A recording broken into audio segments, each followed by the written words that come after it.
تو شرک کی یہ ڈیفینیشن میں نے پہلے ہی بتا دی. اللہ تبارک و تعالیٰ نے فرمایا وہ اس کے ساتھ کسی کو شریک نہ ٹھہراؤ.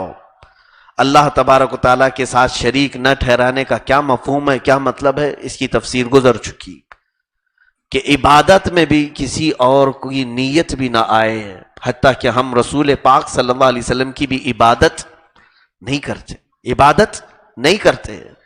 یہ توجہ سے سن کے چلیں. اور یہاں پر میں نے بہت سارے اعتراضات کو بھی دفع کیا تھا کہ کچھ لوگ ہم پر اعتراض کرتے ہیں کہ قبروں کے سامنے سجدہ کرتے ہو آپ. جو سجدہ کرتا ہے میں اس کو سنی نہیں سمجھتا، اہل سنت و جماعت میں سے نہیں ہے.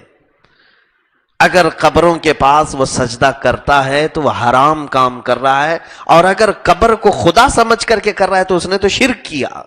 یہ میں کھل کر کے کہہ رہا ہوں. ہم کبھی کسی قبر کے سامنے سجدہ کرنے کی اجازت تو دور کی بات ہے. اعلیٰ حضرت فاضل بریلوی رضی اللہ تعالیٰ عنہ نے تو لکھا ہے بزرگوں کے مزارات سے 8 قدم دور کھڑے رہو، اتنی دور رہو جتنا ان کی زندگی میں تم ادب کرتے تھے. تمہارے ہاتھ اس لائق نہیں کہ ان کے ہاتھ چھو سکو.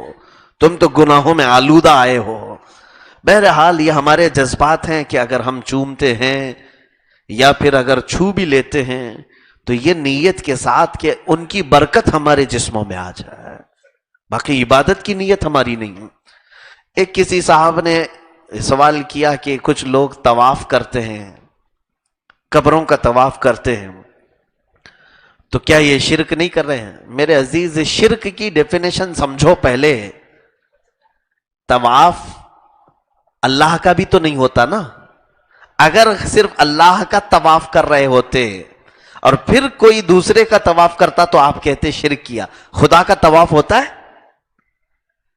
شرک اس کو کہتے ہیں جو خدا کے ساتھ خاص کام ہے لیکن وہ کام دوسرے کے ساتھ بھی آپ کرنے لگ گئے، دوسرے کے ساتھ بھی وہ کام کر رہے ہیں تو شرک ہے. خدا کا کب طواف کیا آپ نے؟ طواف تو خانہ کعبہ کا ہوتا ہے.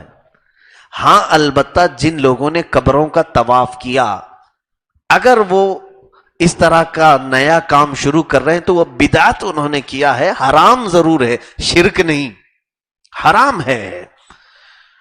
بہرحال یہ تفصیلی بحث بہت دیر تک چلی جائے گی.